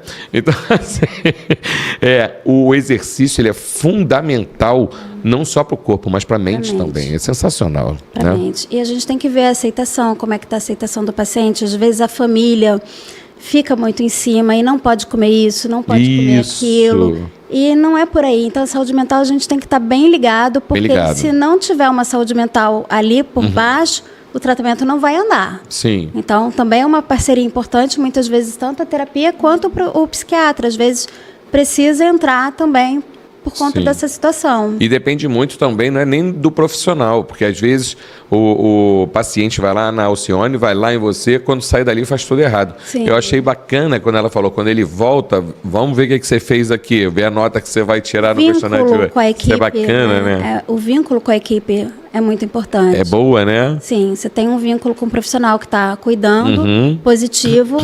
Você leva o tratamento. A pessoa recebeu um elogio, né? Pô, arrumei aqui meu quarto. Eu tô com um quarto na cabeça. Vou conversar com o João. Falar, João, deixa você sem vergonha, então não tem TDAH nada, mas nós vamos lá na senhora. Mas pode ser um indicativo. Sim. Algo assim. Mas eu acho importante esse estímulo que dá, assim, pô, parabéns, você está fazendo isso, você deixou de fazer isso. No caso das crianças, os grupos. Tem muitos grupos de diabéticos onde tem atividade deles. Legal, Isso é uma bacana. coisa que também é muito legal. Poxa, que bacana. Eu tô com você, Hilária, eu já vou partir para ela, que daqui a pouco eu vou metralhar ela aqui, mas nos mitos e verdades aqui, e tem aqui, eu tenho diabetes e não posso comer carboidratos. Isso é o maior mito que existe. Mó mito e mó mico se o cara não comer. Se falar isso para mim, eu sou apaixonado por macarrão, ele pode comer o carboidrato ali? Ele pode comer carboidrato. A nossa alimentação, o carboidrato ele ainda é a base e tá tudo certo, né? Não tem nada disso. Ainda tem um outro mito que é não posso comer o que está debaixo da terra ou não pode comer o que está debaixo da terra de noite, o tubérculo. Cadê para comer uma cenoura fica ali até de manhã. A alimentação do diabético é uma alimentação igual a de qualquer pessoa, é uma alimentação saudável. Certo. O que você tem que restringir em torno de 5% é a sacarose, que é o açúcar branco de mesa. Ok. No caso, o resto, tudo é balanceado dentro do seu plano alimentar, por isso que a aliança com o nutricionista é fundamental. Claro. Para você ter o seu plano alimentar, mas não estamos mais na época da proibição. Você não vai poder comer isso, você não vai poder comer aquilo. Sim. Você vai conhecer, saber fazer boas escolhas e saber como equilibrar aquilo. Não vai comer um bolo de chocolate inteiro, mas... mas uma fatia, sabendo equilibrar. Café com sucarose. Exatamente, sabendo a frequência e tudo, a situação... Então vamos para outra aqui, estou adorando isso. Tem chá para curar diabetes? Porque isso é da época da minha avó. Minha avó falava isso. Não tem chá para curar diabetes. Não tem chá. Insulina não é uma planta. O que a gente mais ouve por aí é que eu vou tomar o chá da folha de insulina. Gente, a insulina é uma proteína que só está dentro do organismo. Não tem nem folha. Então... O pessoal é muito criativo, gente. Sim, não vou tomar um chá da folha da insulina. Isso é grave, porque infelizmente a gente abre, às vezes, grandes portais e às vezes a gente encontra ali nos... Chá, tome isso, 5 gotinhas daquilo, todo dia, sua glicose vai resolver, você vai curar o diabetes. Gente, não entre nessa. Infelizmente, a gente está numa fase complicada e isso mata. Mó furada, pessoas, né? Da época da minha avó, tudo bem, né? Da minha época não tinha internet, tá tudo não certo. tinha informação, né? Como tem hoje, na nossa palma da nossa mão, né? A gente tem que ir na informação de qualidade, não se deixar levar pelas facilidades, né? Tá, tem mais 2 perguntas aqui. Uma que realmente, essa aqui eu adorei, deixei pro final. Doce causa diabetes? Não, doce não causa Olha, diabetes. Pessoal, já estou escutando os gritos daqui, ó, fazendo ola. Não vamos botar a cruz no pescoço daquela criança que ficou diabética e que a pessoa às vezes vai e diz, tá vendo? Foi na festa de aniversário, comeu muito doce. Comeu um brigadeiro. Não, gente, isso não existe. O doce causa obesidade. Obesidade causa resistência à insulina. Sim. E isso, a longo prazo, pode desencadear um diabetes. Sim. Mas não é uma relação direta doce-diabetes. Entendi. Principalmente na criança. Não é por aí. Porque você falou da fatia do bolo, né? Exatamente. Você não vai ficar diabético porque você comeu um brigadeiro, um bolo, tomou um refrigerante, nada disso. O que às vezes acontece, eu acho que daí vem os mitos, a criança está num quadro de abertura de quadro de diabetes. Ninguém percebeu, ninguém viu. De repente, ela foi ali no aniversário e teve muito doce naquela festa. Daquela semana aconteceu dela ir parar no hospital, por exemplo, porque não houve um reconhecimento precoce. E aí as pessoas associam, mas na verdade não foi aquilo. Aquela situação ela já estava ali presente. Sim, que foi uma gota d'água. Foi uma gota d'água, né? Assim como o adulto. O adulto não vai ficar diabético porque ele comeu no Natal. Claro. Agora, se ele está num processo já Do ano crônico, do ano inteiro, que não reconheceu e tal, e aí veio aquele excesso de compromisso, de festa, isso e aquilo, Aí vai culpar a rabanada. vai culpar a A rabanada. rabanada é sempre, né, tadinha. Não é incomum a gente passar por essas situações. Entendi. Receber um diagnóstico, receber um paciente que fez um diagnóstico numa situação dessa. Mas não foi aquele dia, aquela festa que causou aquela descompensação. Aquilo é um Foram várias contextos. Foram... Vários churrascos. Não foram as festas, foi o dia a dia. A Sim. festa não vai causar... E a última Problema. também, a última pergunta que eu tenho para te fazer é se existe diabetes emocional. Não existe diabetes emocional. Não existe. Outro mito. Não existe diabetes cheio de mito emocional. aqui, hein? Pois é, o fator emocional, ele é um gatilho.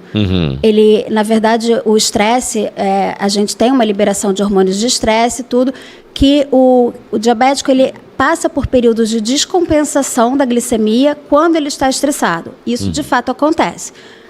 Quando a gente tem monitorização contínua, quem faz ou de forma contínua ou que faz várias pontas de dedos por dia, é nítido. Tem um período de estresse, aquela glicemia aumenta e a gente precisa atuar ali. Mas não é a causa da doença. Aquilo é uma situação que acontece e que precisa de uma atenção maior. Né? Mas o diabetes autoimune, ele pode ser desencadeado por um estresse? Até pode ser um gatilho. Mas, como eu falei, até o momento, a gente não tem uma causa e a gente não pode associar e nem dar causa e consequência. Pode ser que até tenha, né? Com Pode estudos até que estão ser sendo que feitos. tenha lá na frente alguma relação, alguma coisa. Mas não é a causa de jeito Sei, nenhum. sei. Não existe diabetes emocional. Existe diabetes autoimune, existe diabetes adquirido, no Tipo caso, 2. tipo 2. Eu tô aqui já falando dos termos técnicos aqui, já. Eu tô no tipo 2, já sou adulto aqui. Pois é. Eu tô já ligado nesse tipo 2, eu tô nesse grupo de cá, ó. Agora, a pessoa vai ter e pode até ter um desencadeante, pode ter uma gota d'água, mas ela não vai ficar diabética por um fator emocional. Se ela não tiver o fator genético, se ela não tiver uma situação de base, pode passar pelo estresse que for, que aquilo ali não vai Entendi. diagnosticar um diabetes. Causar uma não diabetes. Vai causar uma Então, diabetes. galera, é mito aí. Mas segura o Isso. coração aí, segura a onda aí. Vindo aqui para Alcione. Alcione, eu vou fazer uma pergunta, né, que se é mito ou verdade, que eu fiz para ela, inclusive, da diabetes. Se o TDAH pode ser hereditário, mito ou verdade? É verdade. É verdade? Sim, as Uau. pesquisas apontam, né, que o TDAH ele tem esse componente, né, de herdabilidade. Então, ele é altamente hereditário. Então, uma criança que tem TDAH, há uma grande chance do pai ou da mãe ter, ou irmãos. E isso é provado, né, há evidências nos estudos. A probabilidade é muito grande, assim. Sim, muito grande. Se a o chance. pai tem TDAH, Se o pai tem, a criança tem, porque depende, às vezes, é a criança que tem um diagnóstico, né? Isso. Inclusive porque está sendo muito difundido, é um transtorno que tem havido muitos estudos para esse transtorno, né? e o outro mito ou verdade, e vem muito dessa tua resposta agora. Se é possível diagnosticar uma pessoa adulta com TDAH. Sim, é possível. Tem que ser investigado o neurodesenvolvimento, desde a infância, até para preencher aqueles critérios. Porque pode ser que a pessoa chegue na fase adulta já com remissão parcial, né, mas ela tem ainda prejuízos na vida acadêmica, profissional, e quando na infância ela tinha os sintomas, os critérios que preenchiam. E para isso também tem que ser feito se for feita a avaliação neuropsicológica, que eu vou levantar a hipótese, eu faço também com o familiar, principalmente mãe ou pai, né? Mas não precisa dessa avaliação para fechar o diagnóstico, porque o Certo. diagnóstico é fechado pelo médico. Essa avaliação vem muito para compor, para saber quais são os déficits cognitivos que estão ali, que aparecem. Porque a pessoa com TDAH pode ter questões relacionadas, está abaixo da média, né, em relação à memória de trabalho, que essa informação mais rápida, assim, por exemplo, o meu número é tal, ou então passa o endereço e o número, a pessoa esquece. Essa informação mais rápida, que é a memória, né, que a gente chama de operacional, de trabalho. Então, os pacientes geralmente têm essas dificuldades, ou nas funções executivas, que é o quanto que planeja e executa. E aí, para isso, tem várias funções no meio das funções executivas, né? Que é o planejamento, inibir uma resposta, ter flexibilidade para mudar de planos e executar. Então, na avaliação, aparecem os índices de funções executivas, de memória de trabalho, por exemplo, e outros se estão, né, alterados.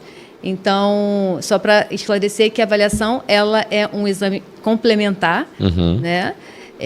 mas que pode, e sobre o adulto, pode sim fechar o diagnóstico. O médico pode fechar o diagnóstico na fase adulta, mas tem que investigar o neurodesenvolvimento. Entendi. Tem alguma coisa assim que a gente fala assim, quem tem TDAH, ele tem déficit de atenção, ele não se concentra direito. Tem alguma coisa assim que ele é super em alguma coisa? Assim, ele tem TDAH, mas também ali ele se dá bem.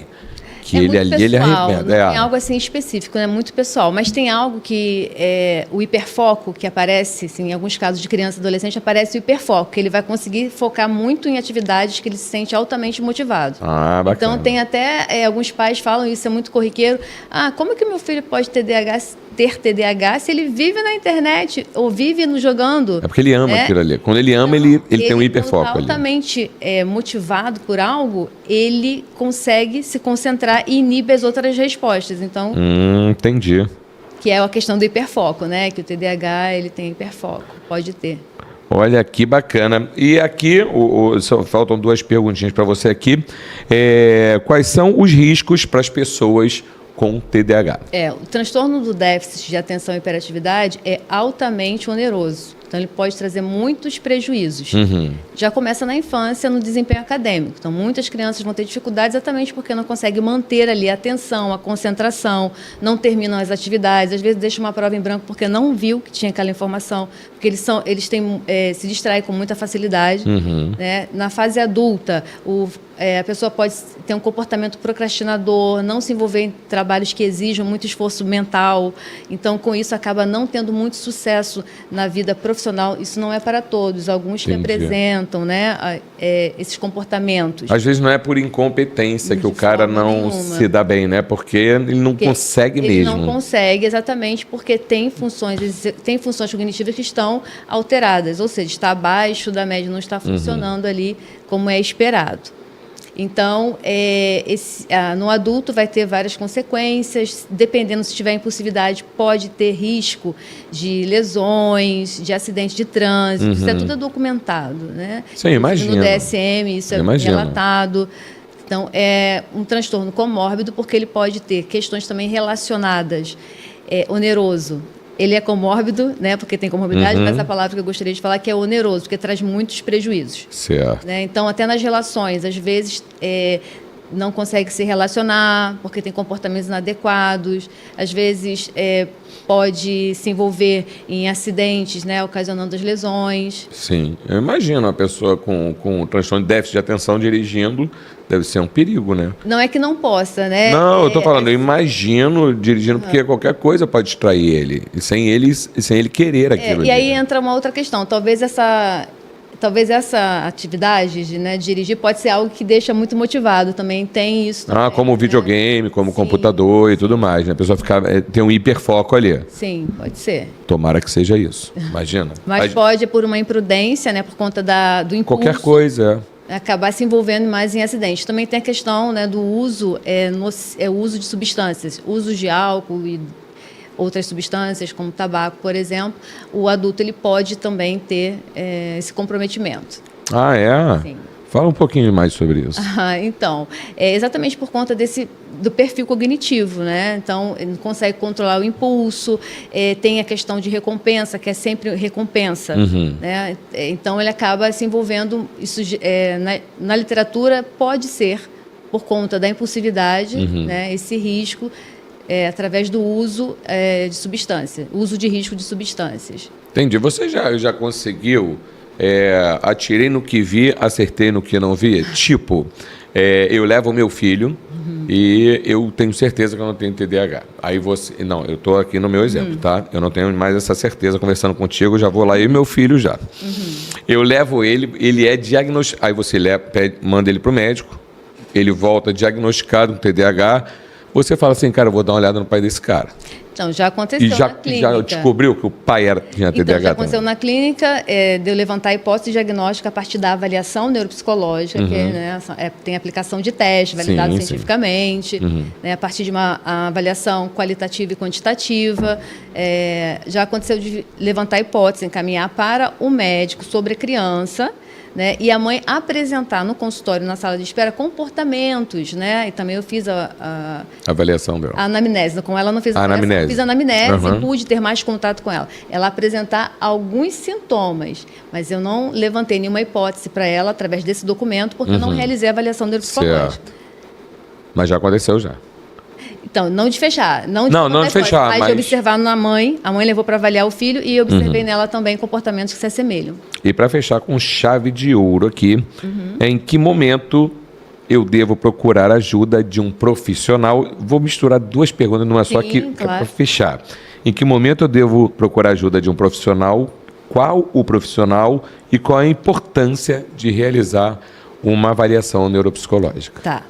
Então, o momento de buscar é quando esses sintomas estão trazendo prejuízos para o dia a dia, como nessas esferas que é a questão do TDAH, acadêmica, profissional, social, né, nas relações, é buscar, né? Ou então se está com algum sintoma também de ansiedade, de depressão, que já pode ter algum sintoma comórbido ali, se tem questões relacionadas a baixa autoestima, porque pacientes com TDAH podem ter questões relacionadas a esquemas, crenças de negativismo, crenças de fracasso, porque ele acaba colocando a lupa muito no negativo em detrimento do positivo, acaba só vendo o negativo exatamente pelo desempenho que acompanha o desempenho acadêmico. Potencializa algumas coisas ali. Sim, então ele acaba tendo alguns esquemas ativados, às vezes do fracasso. Se eu fracassei na atividade, na tarefa anterior, eu vou fracassar na próxima. Então, começar a observar se está trazendo prejuízos emocionais, né, tem alguma sintomatologia, e buscar. E aí, se houver um prejuízo de agitação motora, muitos sintomas de não conseguir manter o foco, concentração, é buscar um neurologista ou um psiquiatra e também um psicólogo, que às vezes vem para o psicólogo e o psicólogo encaminha para outros. Gente, bacana demais. Aprendi muito com vocês aqui. Eu olhei ali, eu tenho que terminar o programa. Minha vontade era ficar conversando com essas duas. O que eu aprendi hoje de TDAH... E eu fiquei até meio bolado comigo. Eu falo, gente, eu tô com esses sintomas aí. Eu vou lá fazer uma avaliação. Eu e o João Vitor, nós vamos lá. E obrigado, Ilara, mais uma vez, né, pelo carinho de ter aceito o meu convite. Você deu um show aqui também, né? Hoje o programa foi um show aqui, né? Tanto de informações. Adorei o projeto escola. Adorei, porque os dois assuntos precisam urgentemente do projeto escola, né? Da conscientização, da informação, né? É um projeto totalmente gratuito. Bacana. E o objetivo é levar a informação para a escola mesmo. E esse projeto já foi levado para o governo, para a prefeitura? Não, ainda não? Na verdade, é uma iniciativa, né, da Genice, lá de Belo Horizonte, coordenado pela Márcia Salomão, que é psicóloga. E ela já faz esse trabalho lá em Eles Minas? Começaram em Belo Horizonte e, através da comunidade, comunidade delas, a gente faz divulga para as outras cidades. Ai, gente, tem que dar certo isso aqui. Várias cidades têm seus coordenadores e eu aqui no Rio estou... Tá, você é a chefe aqui, você é a presidente da parada aqui do Rio de Janeiro. Aqui, as pessoas que estão nos assistindo e querem realmente, né, se aprofundar no assunto, ou precisam de tratamento, ou tem algum parente, algum vizinho, algum amigo com problema de diabetes, ou querem fazer uma análise, fazer exames. Doutora Ilara, pelo amor de Deus, vê meus exames aí, que eu não sei avaliar isso. Como é que eles fazem? Dá suas redes sociais aí, por favor. Sim. Meu Instagram é DRA Ilara Esquiavo. E eu sou ruim de Instagram. Eu vou deixar lá. Arroba Ilara Esquiavo. Arroba DRA Ilara Esquiavo. Esquiavo.endócrino. Nós vamos botar aqui. Nós vamos botar aqui embaixo para ajudar a galera lá, porque isso é importantíssimo. E eu quero deixar também o Instagram do Projeto Diabetes nas Escolas. Por favor, o programa é nosso. Arroba Diabetes nas Escolas. Arroba Diabetes nas Escolas. Para quem tiver interessado, tem lá o link para o curso gratuito. Que legal, eu vou seguir hoje. Sim, que pode ser feito por qualquer profissional de educação ou não, quem tiver interesse em conhecer um pouco mais a diabetes, né, a questão das crianças, das escolas. E vou falar com a Denise, que é a diretora do Colégio da Petra, minha filha, está com 11 anos, é pequenininha, de 24 está aqui comigo hoje, a de 11 está lá. E a gente bate um papo também, programa alguma atividade na escola, se ela tiver Vamos fazer interesse. isso? Eu vou ajudar, quero ajudar. Bacana. Obrigada. Vou deixar aqui, então, as redes sociais, tanto da doutora Ilara Esquiavo, quanto da doutora Alcione. Doutora Alcione, a mesma coisa eu vou pedir para você. as pessoas que se interessarem e que estão ali, poxa, eu acho que meu filho tem, eu acho que meu sobrinho tem, a filha da vizinha tem, não importa, ou meu marido tem, ou eu tenho, eu quero me consultar com a doutora Alcione. Deixe suas redes sociais e seus contatos, por favor. Sim, gostaria só de informar que caso a pessoa ela tenha, né, acho que tenha um transtorno, que ela busque um profissional, e tem um site muito importante que é referência, Bacana. que é o site www.tdh.org.br, é da Associação Brasileira do Déficit de Atenção. Também tem um livro também, que é muito importante, No Mundo da Lua, né, do Dr. Paulo Matos. O livro? Tem um livro que é do Dr. Paulo Matos, que é um livro com uma leitura muito acessível, ele é referência também, No Mundo da Lua, com perguntas e respostas. Esse livro tem uma leitura clara, esclarecedora, pode ser para profissionais, para pessoas que têm TDAH, para a família, né, todos que quiserem ler. E sobre as minhas redes, eu gostaria de informar, então, para qual que eu... Para isso aqui. Tá. Eu gostaria de informar o meu site, que é www.alcionesantos.com.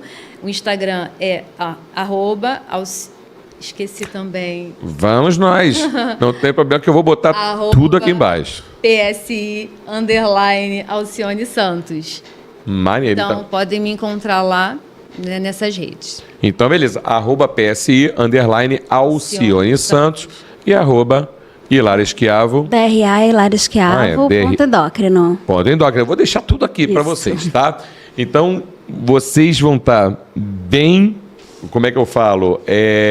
Bem assessorados com profissionais qualificados. Vocês que estão vendo um Reels, estão vendo shorts, vai lá no youtube.com/podcast Casa do Garay, que vai ter entrevista na íntegra com essas duas profissionais aqui. E hoje não foi uma entrevista, hoje foi uma aula sobre TDAH e sobre diabetes. Não é isso? Alguma disposição final? Queira falar aqui? Eu queria dizer que a diabetes é uma doença muito prevalente, que tem um diagnóstico fácil de ser feito, tem tratamento gratuito, a gente tem muita coisa, muito material no serviço público, tem fornecimento de insulina, de caneta, monitorização, não a contínua, mas os testes, os glicosímetros. Ou seja, não deixe de procurar um tratamento. Não interrompa seu tratamento. Não desista nunca, porque você vai conseguir manter sua glicemia na meta e vai evitar um monte de complicação depois. E às vezes perdeu. É uma doença fácil de tratar. Que bacana. Que a gente tem muito para fazer e de forma gratuita, inclusive. Poxa, que bacana. Só informação boa. Sim. Disposições finais? Não realize autodiagnóstico na internet através de preenchimento de escalas, que são questionários. Busque um profissional especializado. Médicos, psicólogos... Neuropsicólogos, que está aqui na minha frente e que eu vou botar as redes sociais aí. Sim. Procura, gente, isso é importante. Estou brincando aqui, mas é importante. Esse autodiagnóstico não está com nada. Procure profissionais qualificados. Você acha que eles estudaram anos e anos a fio para nada? Eles se vestem de branco porque gostam do branco. Não, porque eles sabem, eles conhecem, eles vão te orientar, tem ferramentas para isso. Tá? Como a doutora Alcione Santos falou aqui, existe um formulário para ser preenchido ali, né, para uma avaliação. Então, procure um profissional qualificado. Não é isso? Maravilha, gente. Estamos fechando hoje a porta do podcast Casa do Garay. Hoje foi sensacional, doutora Hilária Schiavo, endocrinologista, doutora Alcione Santos, neuropsicóloga e também psicóloga, dando show aqui no podcast Casa do Garay. Obrigado pela moral que você sempre nos dá, pela audiência que vocês nos dão aqui. E fiquem ligados que em breve tem mais entrevistas como essa aí. Obrigado, beijo.